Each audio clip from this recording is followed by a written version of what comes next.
पुरुषार्थ से प्रारब्ध। ओम शांति। विषय है दैवीय संस्कारों की धारणा। हम कितने भाग्यवान हैं कि स्वयं भगवान हमें पढ़ाने आते हैं। और पढ़ाई भी कितनी श्रेष्ठ और कितनी सहज है, जिसका लक्ष्य है मनुष्य से देवता बनना। कभी सोचा भी नहीं था कि हम भी मनुष्य से देवता बनेंगे। इतना ही नहीं, लेकिन देवयुग के मालिक बनेंगे, विश्व के महाराजा बनेंगे और विश्व की बादशाही हमारे हाथ में आ जाएगी।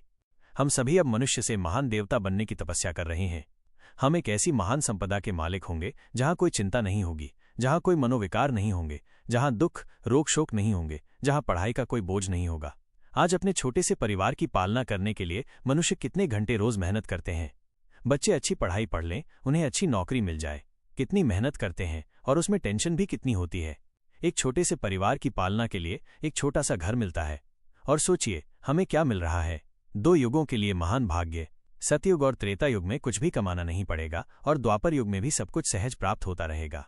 ऐसे महान भाग्य को पाने के लिए हम क्या कर रहे हैं, जिसमें कोई कमाई की चिंता नहीं, कोई समस्या नहीं, जहां कोई नौकरी और टेंशन नहीं होगी। केवल संगम युग का भाग्य हम खाते रहेंगे। तो हमें मनुष्य से देवता बनना है। ध्यान दे, हमारे संस्कार भी बहुत रॉयल हो जाने चाहिए, बड़े सॉफ्ट सरल हो जाने चाहिए।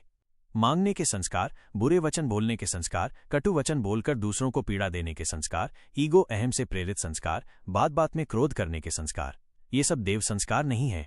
हमें रॉयल बनना है। हम रॉयल बाप के रॉयल बच्चे भी हैं, देवयुग की महान आत्माएं भी हैं, और पुनः हमें मनुष्य से देवता बनना है। ये लक्ष्य अपना कायम रख लें और अपना एक चित्र बनाया करेंगे कि जब हम देवता थे या जब हम देवता होंगे तो हम ऐसे होंगे। हम चलेंगे कैसे, हम देखेंगे कैसे, हम बोलेंगे कैसे, हम सुनेंगे कैसे, हम खाएंगे कैसे, सोएंगे कैसे, इन सब में रॉयल्टी होगी। चेहरों पर कितना तेज होगा, कोई टेंशन की रेखा नहीं, कोई उदासीनता नहीं। रॉयल चेहरा, रॉयल संस्कारों को अपने सामने रखकर हम अपने वर्तमान महकारों को भी बहुत रॉयल बनाएंगे। हम जैसा रॉयल तो चारों युगों में कोई होता ही नहीं। पूज्य जब हम बनते हैं तब भी सोचो कितने रॉयल होंगे हम। तो आज सारा दिन हम अपने देव स्वरूप को और अपने पूज्य स्वरूप को याद करेंगे, जो दोनों ही बहुत रॉयल हैं। हम देखेंगे कि एक ओर हमारा देव स्वरूप स्थित है और दूसरी ओर हमारा पूज्य स्वरूप।